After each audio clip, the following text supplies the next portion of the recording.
众朋友，大家好，欢迎收看益友围棋教室。今天我们还继续讲常用的死活棋的形状。那么上堂课呢，我们主要给大家讲了点33，今天呢，我们还将继续。这个点33的形状啊，是经常见的。那么对于这个尖顶完了之后，白棋将来点33，我想也是常见的。那么点33应该如何去应？我想呢，我们今天来学习一下，因为有很多的棋迷朋友啊，不清楚到底在什么场合应该采用什么样的下法。当然，这个棋呢，立2拆2这个棋也是在高手当中经常下的，不过呢，一定是在这边有子的情况下。那么，比如说现在白棋去点角了，点角了之后呢，黑棋有3种应法，一个是立，一个是走在这儿传成一个三角，另外还有就是为了把这边的空守住，挡在这头。我们来分别讲一下。最老实、最本分的下法就是在这头挡。那么就是我只要把这边空守住，那边呢被你占一点小便宜没关系。对此呢，白棋就是搬过去。搬过去之后，很显然，其实白棋呢，在这个局部啊，应该说占到了一些利益。不过有很多场合呢，黑棋还是选择走这个，因为如果要是让白棋把这个子儿啊进入黑棋的空里边的时候呢，黑棋就更得不偿失了，所以他宁愿选择把空挡住。那么白棋搬的时候，黑棋也有2种下法，一种呢是搬下去，一种是走在这儿。那么搬下去，白棋就是打吃这个，这点这个时候一定要注意啊，黑棋绝对不能接在这儿。这个一接的时候，被白棋吃在这儿，那么黑棋在目上，在这个时空上就会损失很多。而且呢，这个黑棋啊也不能打吃在这儿，打吃在这儿，白棋打这个。当你再打的时候，它可不是提在这儿，它可以提在上边了。这样黑棋空同样还是损失很大。黑棋正确的下法呢，是应该在这儿打吃。这个地方，因为黑棋它不担心白棋立下去，白棋立的时候黑棋一接，这2头白棋不能同时顾，所以白棋只能提，然后黑棋渡回去。那么呢，黑棋虽然被白棋提掉了一个子儿，白棋在这边得到了加强，但是黑棋把这个空也扎扎实实的给守住了。这是一种下法。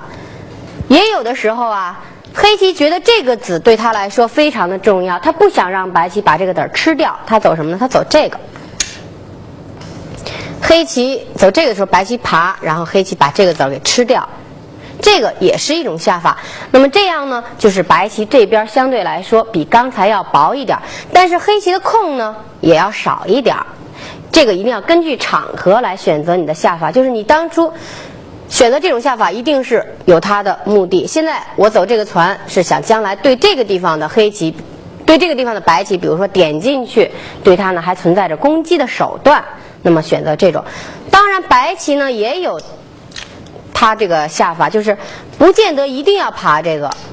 比如说白棋这个虎如果对这一带有作用的时候，大家看，如果这儿假如有个子儿，那么我想白棋他就不肯走这个，因为走完这个之后呢，他只能飞在这儿，将来还要被人家黑棋这么一点，这个白棋的形状特别难过，这个整块棋都没有活，还是处在这个被黑棋攻击的范围之内。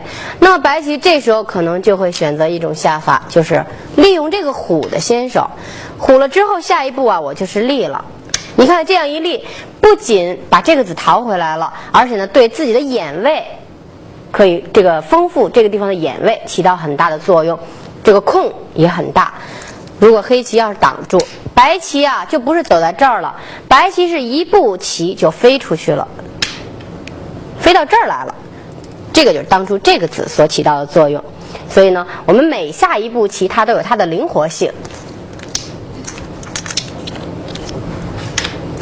这个是黑棋的2种选择。那么还有呢，就是黑棋走在这儿，因为黑棋走在这儿啊，它也是一种下法。我们先来讲这个，为什么黑棋有的时候不走在这儿，走在这儿呢？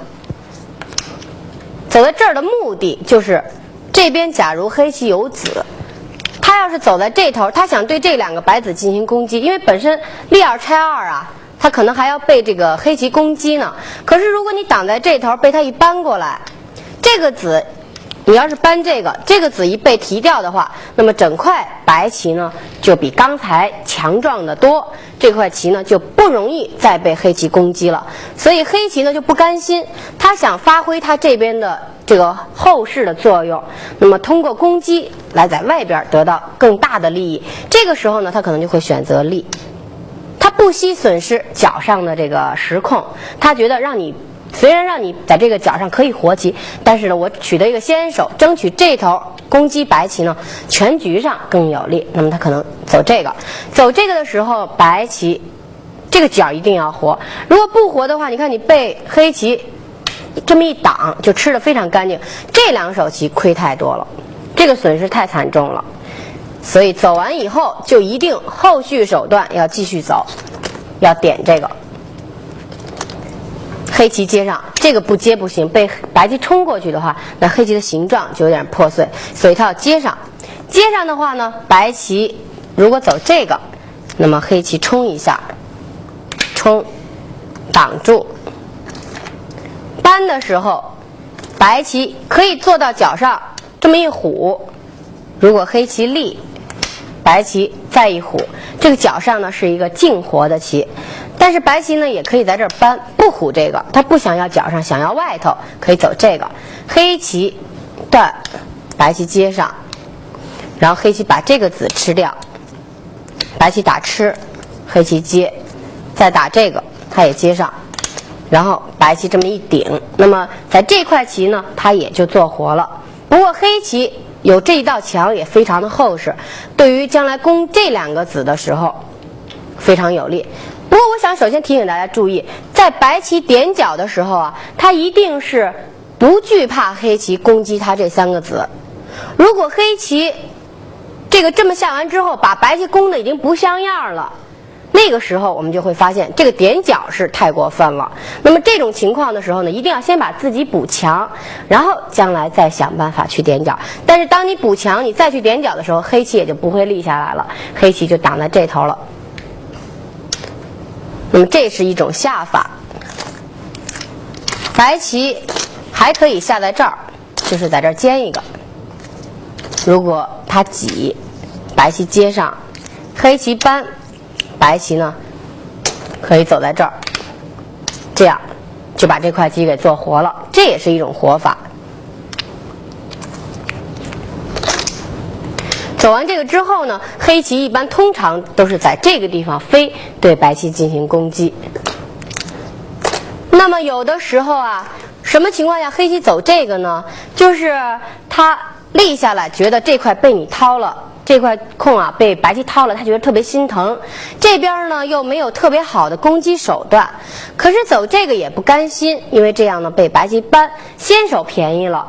那么如果就是这个。大家注意，这下棋的时候啊，一定要寸土必争。如果你损失一点儿，可能就会影响到整盘棋的胜负，就差这么一点儿，经常是半目胜负。所以黑棋呢，不愿意让白棋轻轻松松的任何一个地方得到便宜，他有时候会走在这儿。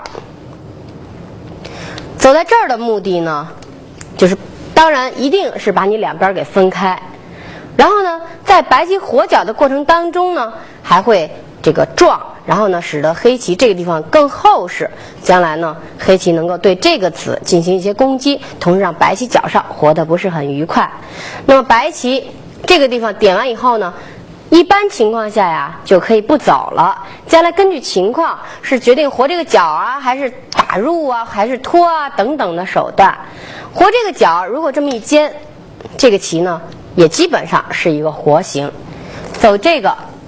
黑棋得跳下来，不能让白棋再进入黑棋的空了。然后呢，白棋搬，黑棋走这个。白棋注意这个棋呢是虎在这儿的，打吃的时候，它接上。现在这个棋是活棋，因为走这个的时候它可以挡住你爬回来，它顶完以后哇，这个黑棋外面比较薄。如果外边的黑棋很厚的情况下，白棋就不能接，白棋要走这个打劫。这个劫呢，对于黑白双方来说其实都很重，因为如果白棋提掉以后，黑棋的损失也非常的大，所以这个是白棋的一种活法。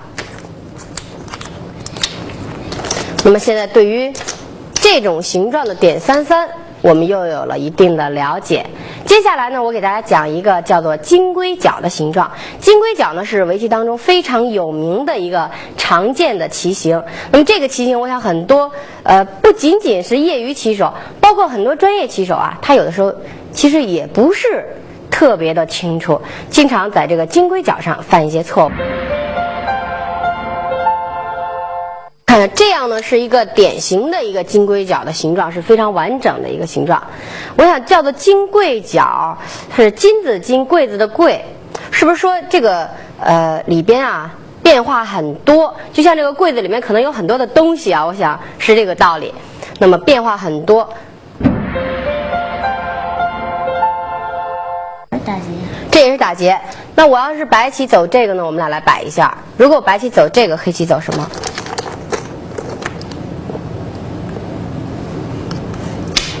黑棋立这个，立这个，我看看啊，立这个，如果我要是一走这个呢？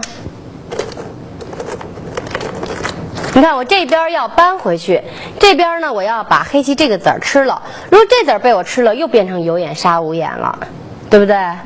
你要，所以这个手棋不行。那你要走这个，我同样还是立。比如说你立的时候，那我一挤。我挤你接上吧，得，接上好。现在我把它走成一个丁4，下一步是刀把5，死棋，是不是这样？那么所以说这个棋外边全部被封住，然后呢，这个地方是没有子儿的情况下，里边是活棋还是死棋啊？应该是死棋，连打劫都没有。这个棋是死棋。我们再来看一下。如果这里边要是有这个子呢，这个棋是活的还是死的？这个棋有了这个子情况呢，又发生了新的变化。白棋还得点到这儿，对吧？是活的死的？你觉得？我们来计算一下，走这个的时候，黑棋要走这个，然后白棋走什么？白棋走这个，然后呢，黑棋立下来，白棋呢？白棋一立，这个棋好像黑棋就不活了，是吧？那黑棋不能走这个，黑棋这个棋就得拖这个。现在拖呢，跟刚才拖就完全不一样了。你要是再采用同样的杀法的时候，比如说你立下来，那么黑棋一立，这里边是什么？黑棋一立了以后，里边已经变成双活了。对，就因为多了这个黑子，结果就完全不一样了。那么这个棋，白棋应该怎么杀黑棋呢？搬这个，他打吃，得提掉吧？提掉，然后再这么打。这个呢虽然走成了打劫，但是白棋在里边是不是也留了一大堆子儿啊？那将来要是被黑棋活了的话，白棋的损失也还是挺大的。白棋有没有其他的打劫方式呢？那么这个棋啊，实际上在黑棋有了这个子之后，白棋再点进去，黑棋拖，这里边白棋只能打劫杀黑棋了。如果他搬这个，其实也是一个打劫，而且搬这个呢，还容易使黑棋犯错误。黑棋要是挡在这儿，白棋走什么？白棋走什么？这个棋挡这个，其实现在的黑棋已经要死了。你看这么一打吃，黑棋得提吧？白棋不是走这个，白棋走这个，黑棋走这儿，这里边还要打劫双活呢。人家白棋啊可以走这个，你看走这个，这儿要渡回去，对吧？你走这个的时候，他再一打吃，这个里边不就成死棋了吗？那么黑棋在白棋搬的时候，它应该走什么？走这个可不行，走这个白棋有一顶，这样也不行。圆圆看出来了，圆圆说走哪个？那好，焦朗，请你坐回去。圆圆说走哪个？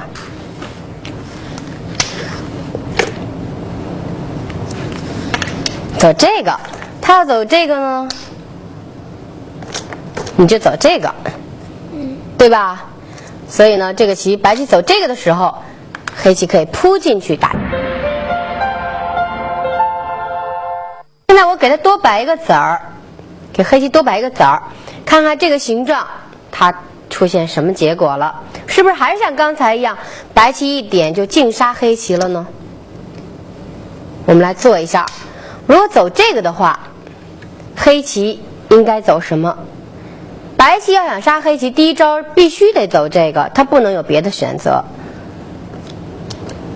那么黑棋有了这个子之后，它有没有活棋的希望了呢？焦朗，你觉得有了这个子之后，你凭你对棋的感觉，你觉得黑棋现在有没有希望活棋呢？有希望。有希望走在哪儿？黑棋拖这个，拖的时候，白棋我想想，白棋走这个，白棋如果走这个，黑棋走什么？黑棋是不是得挡住啊？挡住，然后白棋立呢？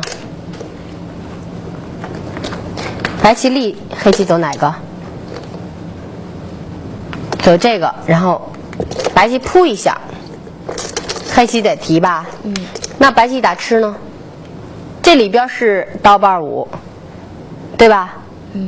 被杀了，所以黑棋这个拖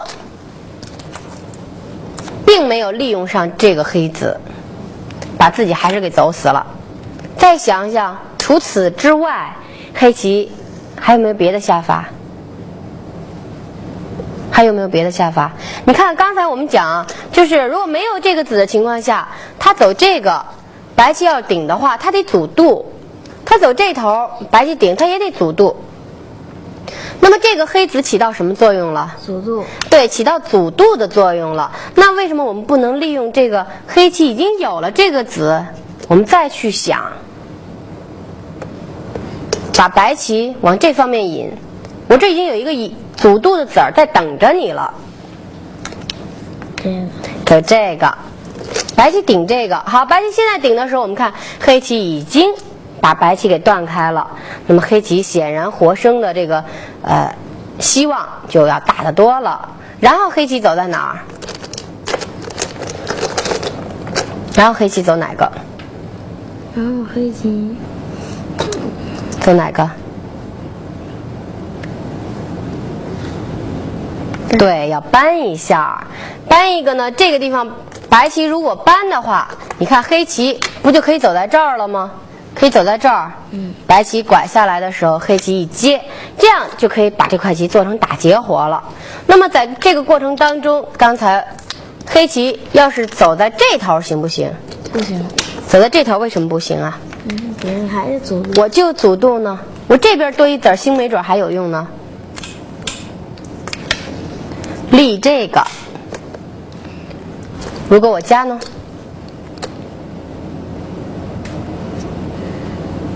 你走什么？这个时候又考验了白棋一下，看看白棋扑一个，扑一个，如果提掉，对，再一挤，这里边是一个直三，这样黑棋还是死了。所以呢，我们关键看它这个子儿啊，搬在哪头？这个子儿如果搬在这头的话。就从这头顶，对，一定要让白棋顶完之后，这边这个子阻渡着白棋呢，那么这个作用就起到了。你看这个子搬在这头，我们从这头顶，这个棋虽然这个地方少了一个子儿，但是这个棋呢，只要多了一个搬，那么就是打劫活。好，请坐。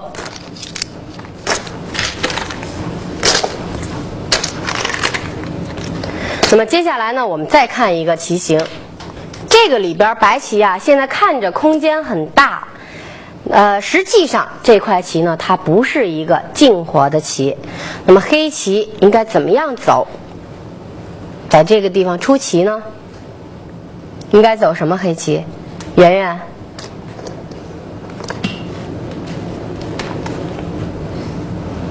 第一手棋，对，第一手棋点在这儿。那么碰到这种形状，尤其是在脚部的时候，我们的第一感呢，一般来说都应该在这个22路上点。这个呢是棋形的一个要点。包括你看在中央的话，那么如果下成这种形状的话，都很怕被对方在这儿点方一个。所以呢，在脚上杀棋的时候啊，这手棋呢往往也可以起到非常好的效果。走这个，如果要是白棋顶这头，黑棋走什么呢？除了看第一步棋，我们还要往下计算。黑棋走哪个？你在想到第一步点的时候，你应该想白棋会走哪个？那白棋如果顶这个的时候，黑棋应该怎么样去应它？这个就是锻炼我们的计算能力。因为你下棋的时候，无论是中盘、续盘还是做死活，都很需要不仅要替自己想，还要替对方去着想，对不对？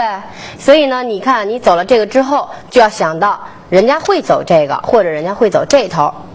如果人家走了这个或者走这个，你都应该想他走这个，我怎么来应付他？那么现在黑棋，你觉得应该怎么对付白棋呢？哦，搬这个，搬，然后白棋也搬，黑棋怎么办？这个是不是要点？是要点吧？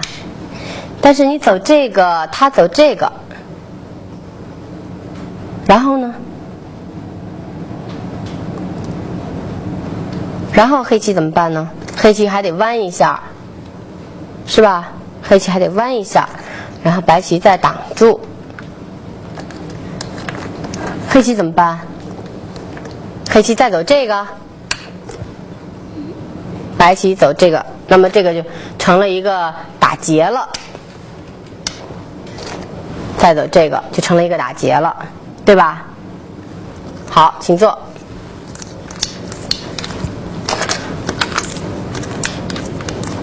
那么这手棋呢，实际上黑棋先顶一个。结果呢也是一样的，白棋搬，黑棋走这个立，然后呢白棋接上，黑棋在这儿搬一下，这个搬还是很关键的。那么我们要是随手加一个，那可就不行了。加白棋立下去，这3个子被吃了，而且呢搬的时候它打吃，你接上它可以从后边吃了，这个棋就不行。那么在这个地方，黑棋可以走成一个打劫，这个棋可以走成一个打劫，就是搬一下。白棋必须得做这只眼，里边是一个弯3。白棋走这个的时候，黑棋走哪个？这个时候焦郎，黑棋走哪个？对，黑棋一路搬啊，是杀白棋的一个要点。白棋拐，黑棋再走这个，白棋走这个的时候，黑棋注意要走什么？对，一定要接这个。这个时候可不能再打吃了，再打吃的时候，白棋一提，那么这里边还能杀黑棋吗？不能杀了吧？这个是成了一个连环劫了，所以一定要接在这头。那么这样呢是打劫杀白棋。好，请坐。刚才我们是顶在这头了，现在我把它换一个方向，白棋走这个，焦郎黑棋要走什么？杀白棋。对，这手棋是一定要走的，因为这手棋不走的话，你看被白棋这么一走就杀不了了，所以一定要走这个。黑棋走这个的时候，白棋搬，白棋搬也是要点，因为白棋要是接上的话呢，被黑棋一立，这个棋啊就不好走了，所以一定要搬。然后黑棋走哪个？对，黑棋立一下，立的时候白棋只有接上，然后呢，对，再挡这个，白棋只能做眼，挡住，然后走哪个？对，现在即使不走的话，也是一个缓气劫了。对于黑棋来说是缓两气杀白棋，所以这个棋呢，虽然刚才我们看着这么一个大角好像很大啊，应该说活棋不成问题，但是只要被黑棋在中间这么一点，无论顶这头还是顶这头，它的结果呢都是一个大劫活。好，请坐。还是劫活，那我要立一个呢，你是不是得接上啊？是不是得接上？否则你做这个眼，我一断的话，两头都不入气，你只能接上。你接上，我一般这个棋白棋从哪儿去做劫呢？做不出来了吧？所以呢，这个棋啊，这儿黑棋多了一个子之后，就完全不一样了。点进去，它走这个，你再一顶，那么这个棋呢，就成了一个静死的形状了。接上之后一般，好，请坐。那么对这个棋形我们要分辨清楚。虽然呢这个棋形啊看起来很像活棋，不过我想通过我们今天的学习之后呢，大家对这个角上的形状又有了进一步的了解，希望大家在对局的时候能够去留意。